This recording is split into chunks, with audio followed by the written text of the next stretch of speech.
बारामतीची पोटनिवडणूक लढवण्यावरती काँग्रेस ठाम आहे आणि बारामतीमधून काँग्रेसनं आकाश मोरे यांना उमेदवारी देखील दिली आहे। काँग्रेसचे उमेदवार आकाश मोरे यांनी देखील आपला उमेदवारी अर्ज भरलाय। महापुरुषांच्या प्रतिमांना अभिवादन करून मोरेंनी आपला फॉर्म भरलाय। त्यामुळे सुनेत्रा पवार आणि आकाश मोरे यांच्यामध्ये लढत होण्याची शक्यता आहे। हर्षवर्धन सपकाळ येणार असं सांगितलं जात होतं, ते येत नाहीयेत।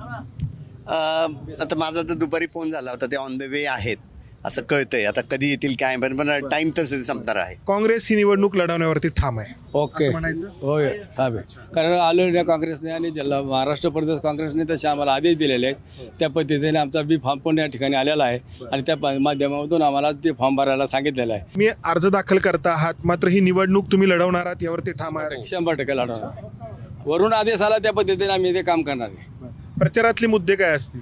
परिसरातल्या मुद्दे आता सर्वसामान्य आता जनतेचे काय पद्धतीने हाल चालले आहेत आणि या माध्यमामधून अशा पद्धतीचं वातावरण या ठिकाणी या राज्यामध्ये या जिल्ह्यामध्ये झालेलं आहे। तर त्या माध्यमातून अनेक मुद्दे आहेत त्या ठिकाणी मांडणार। मुद्दे काय असतील? स्थानिक बरेचसे मुद्दे, प्रत्येक गावाचा एक वेगवेगळा मुद्दा आहे। आता माळेगावसारखं एक छोटंसं नगरपालिका झालेली आहे, तर तिथं टाउन DP प्लॅन मंजूर झालेला आहे, त्यांनी गोरगरिबांच्या जमिनी गेल्या, तो विषय आहे। सुनेत्रा पवारांना सहानुभूती का नाही असा प्रश्न त्या बाजूने विचारला जातो। म्हणजे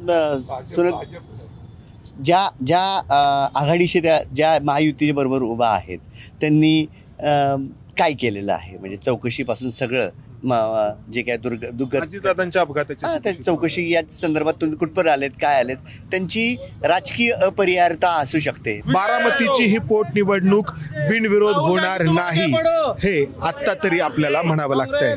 अर्थात अर्ज मागे घेण्याची मुदत अजून बाकी आहे। कॅमेरामन अमोल गवाळेसह मंदार गोंजारी, ABP माझा, बारामती।